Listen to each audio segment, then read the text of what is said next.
from a referee decision that ruined a game. This is ridiculous. It's ridiculous. You're only hurting yourselves by throwing stuff on the field. To a scandal that gave Tom Brady his first Super Bowl.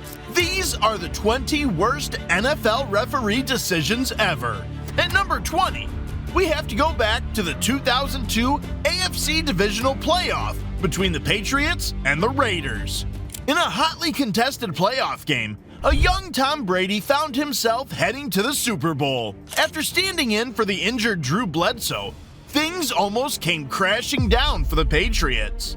However, after further investigation, the referee deemed it an incomplete pass, meaning the turnover didn't stand. Brady and the Patriots would go on to win the game and later the Super Bowl in one of the most ridiculous decisions ever.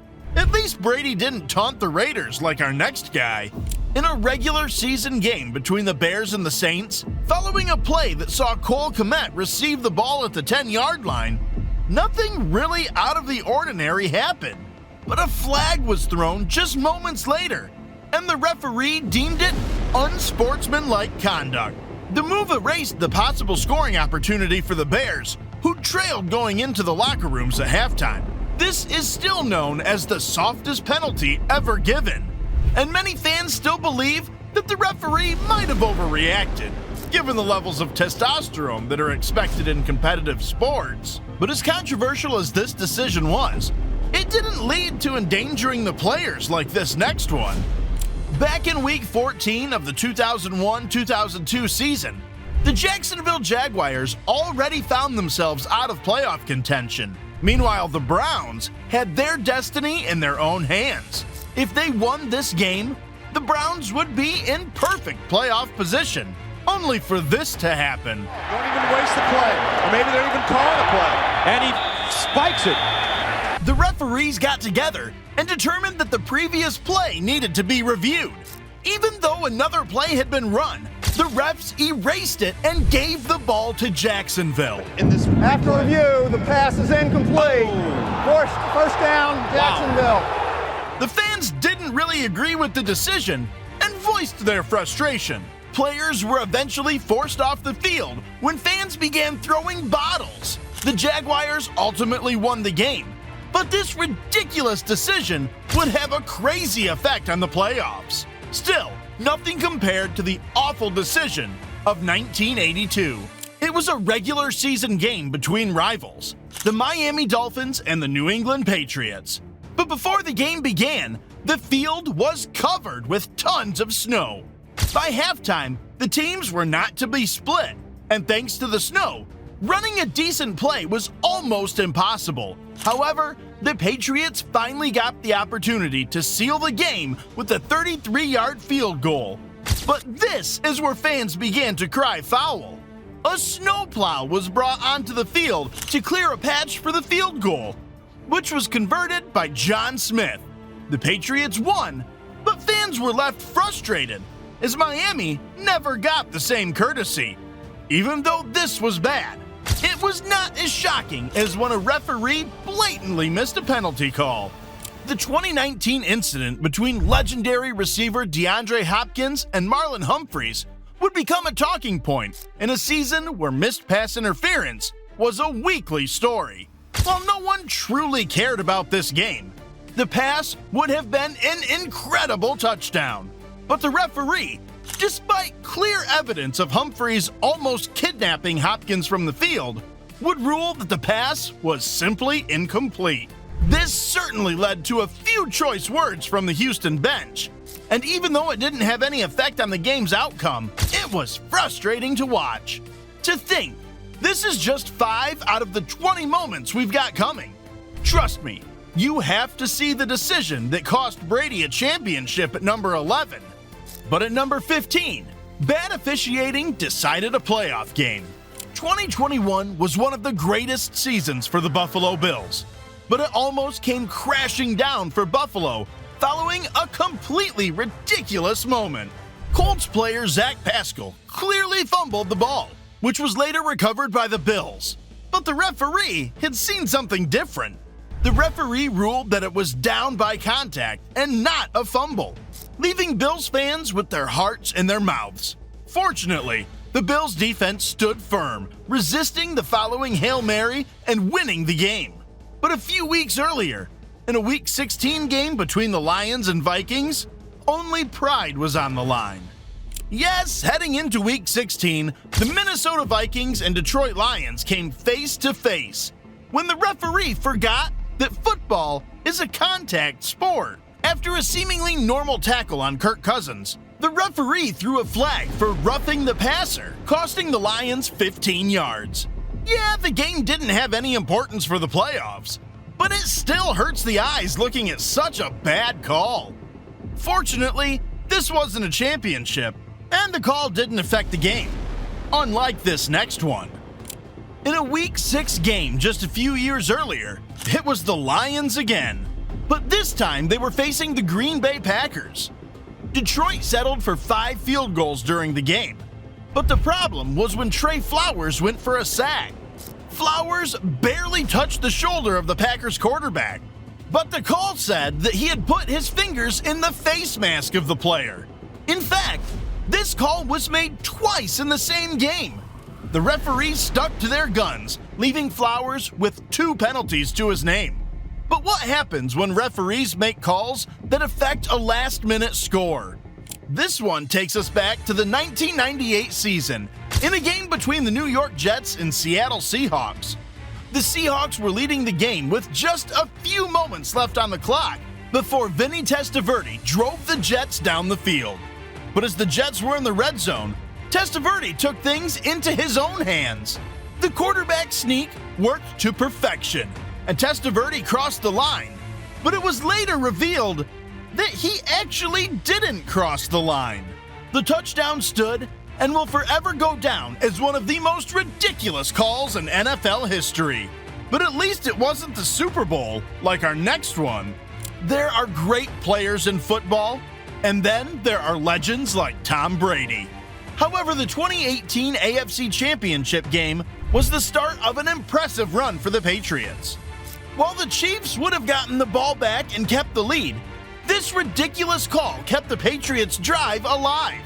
Essentially, Jones tried to slap the ball out of Tom's hands, but was called for roughing the passer. New England would go on to win the game, punching their ticket to the Super Bowl and also confirming that the referees were biased in the favor of the Patriots.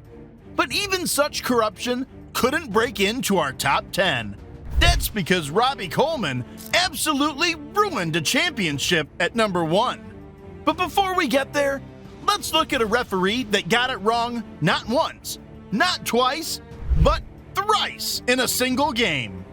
You see, when a referee makes an error, everyone understands. Or at least they claim to understand. But when a referee gets it wrong 3 times in the Super Bowl, you might be thinking there's some bias. First, there was a ridiculous pass interference call. You know, when you think of push-offs, that's not the kind you think about, really. Then, a ridiculous touchdown, capped off by a blocking penalty on quarterback Matt Hasselbeck, just to put the cherry on top. The Steelers went on to win the game, but it would forever stand as the most rigged Super Bowl in history. Unfortunately, the same level of scrutiny was not applied to a moment of blatant pass interference up next.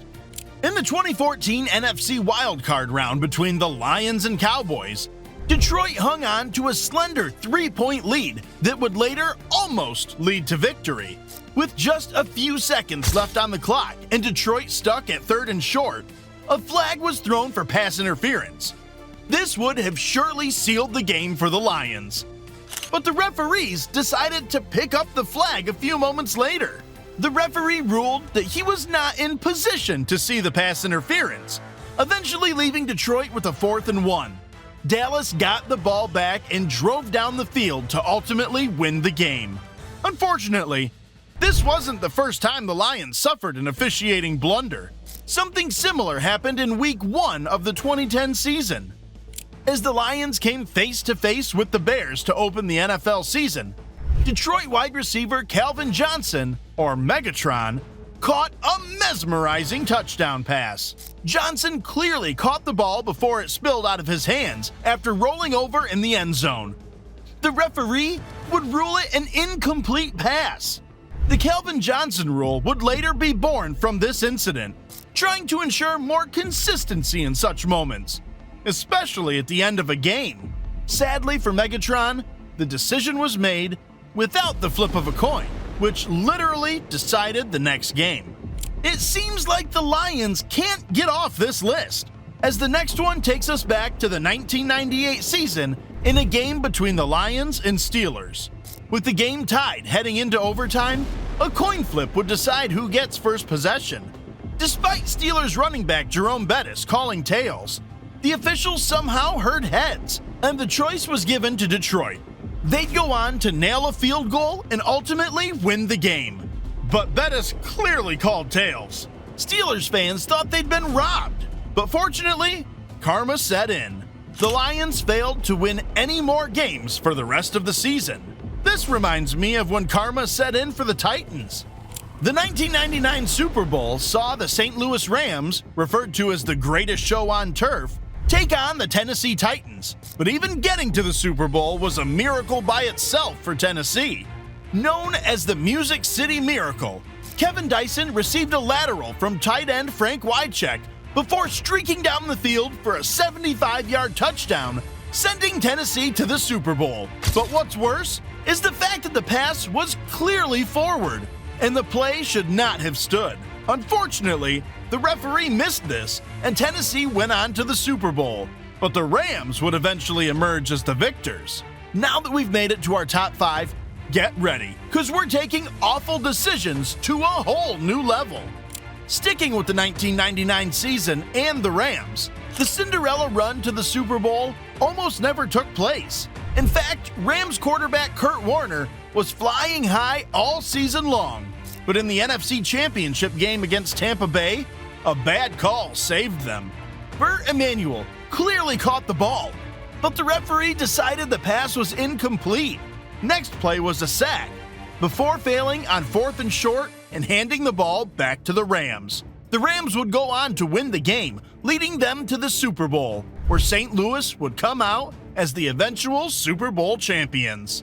It might not have been as bad as the next one, but it clearly had fans frustrated about what could have been. Back in 2012, the NFL had a problem on its hands.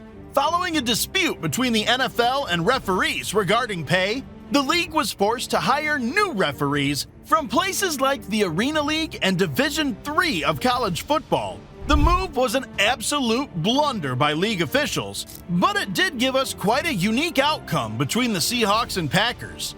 With time running out, the Packers held on to a 12-7 lead, and rookie quarterback Russell Wilson had to attempt a Hail Mary. With the ball in the air, both the Seahawks and Packers players got their hands on the ball. But here's where it gets confusing. One referee deemed it a touchdown, while the other called it an interception. The NFL had to break the stalemate 2 days later, but the touchdown stood. Perfectly coined, the Fail Mary. But sometimes, these errors lead to iconic plays, just like it did at number 3. Once again, we head back to the 1998 season, but this time, a playoff game between the 49ers and Packers. Steve Young completed a pass to legendary receiver Jerry Rice, but after being tackled, the ball was free and the Packers called it a fumble. Unfortunately, the officials didn't agree, ruling it down by contact. Young followed this up with an iconic pass to rookie Terrell Owens, which sealed the game and sent the 49ers to the conference championship. The play is still debated today. Still, the next situation could have been ruled the same way. Again, we are in the NFC playoffs, but this time for the 2014 season in a game between the Packers and Cowboys. With the Cowboys on 4th and 1, the ball was flung to none other than Dez Bryant. Bryant came down with it, setting up the Cowboys with a fresh set of downs on the Packers' 1-yard line. But the officials didn't agree. The officials ruled that the ball had left his hands, meaning it was incomplete. The referees ultimately made the decision, which led to Dallas losing the game. But finally, it's time for the worst NFL referee decision ever. For this one, we head to the 2019 NFC Championship game between the Rams and the Saints. Late in the game, Los Angeles Rams defensive back Nikhil Roby-Coleman found himself with the decisions to make as the ball was heading toward New Orleans receiver Tommy Lee Lewis. Roby-Coleman didn't even look at the ball as he smashed Lewis out of bounds. But what's even more frustrating is the fact that the referee simply ignored this. Had the play stood, it would have set up New Orleans deep in Rams territory, allowing them to win the game and go to the Super Bowl. As bad as these decisions were, they don't compare to someone literally stealing Tom Brady's wife. Make sure to check out this video next to find out why.